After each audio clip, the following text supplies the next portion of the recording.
I'm David Grayson from the Doughty Centre for Corporate Responsibility here at the Cranfield School of Management.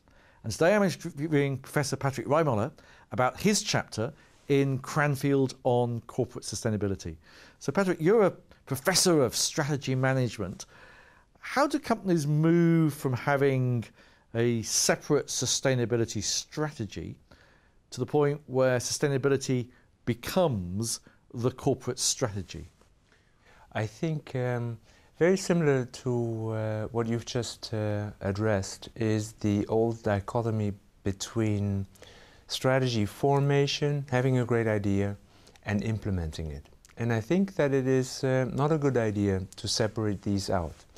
Similarly, as I point out in the chapter, I think it's not useful to think of competitiveness alone without responsibility. Now, we're living in a world where these two concepts, these two axes, have too long been kept apart. And what I try to do is to reconcile them, bring back competitiveness and sustainability.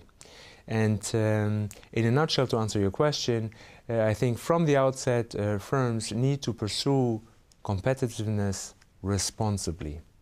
So in essence, without putting too many words into your mouth, what you are saying is that you have to believe as a management and as a board that committing to sustainability is going to give you new business insights, it's going to lead to new commercial products and services, which will be to the greater long-term profit of the business, rather than seeing it as something which is separate. I couldn't have said that better.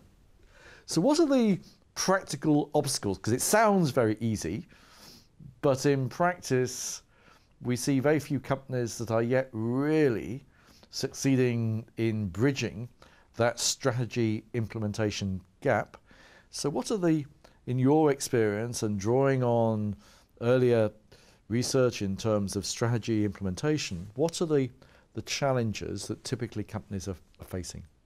Current practice very often focuses on competitiveness, financial results. The executive teams are focused on this, and the boards provide them with support to achieve as much. Now, responsibility has come to dominate the agenda recently, but it is coming from off-field, and it very often surprises firms that have been doing so well, focusing on performance, financial performance. And suddenly they need to add on something, do something in addition to. And that is where firms struggle. They have to shift gears, they have to go away from this unimodal focus on financial performance, and suddenly need to consider that there are also other ways to measure performance, measure their responsibility. And teams that have been accomplishing things outstandingly well when it only came down to financial performance very often find it difficult to switch gears. And that's where we have scandals erupting, to some I refer in the chapter. And firms need to address these scandals, need to clean up, and then start afresh with this bifocal agenda, doing something for the bottom line responsibly. Do you have then some practical tips, some advice to a board and a senior management team of a company which is trying to make this kind of switch to this much more sophisticated mindset, but is currently struggling? What would be your advice? I think the low-hanging fruit is compliance. The low-hanging fruit is compliance because there are many regulations imposed by the regulator or self-imposed by industry associations, and to complying with these is a first step. Beyond compliance, firms can actually become retake the initiatives and drive agendas by defining what responsibility actually is.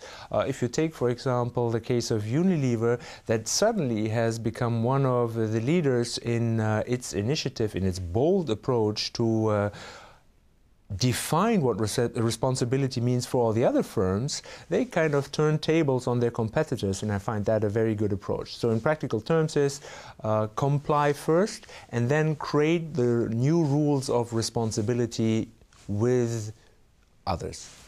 And in fact, we also talk about Unilever both in Keith Goffin's chapter and in my chapter as well. So that's a lovely link to different parts of Cranfield on corporate sustainability.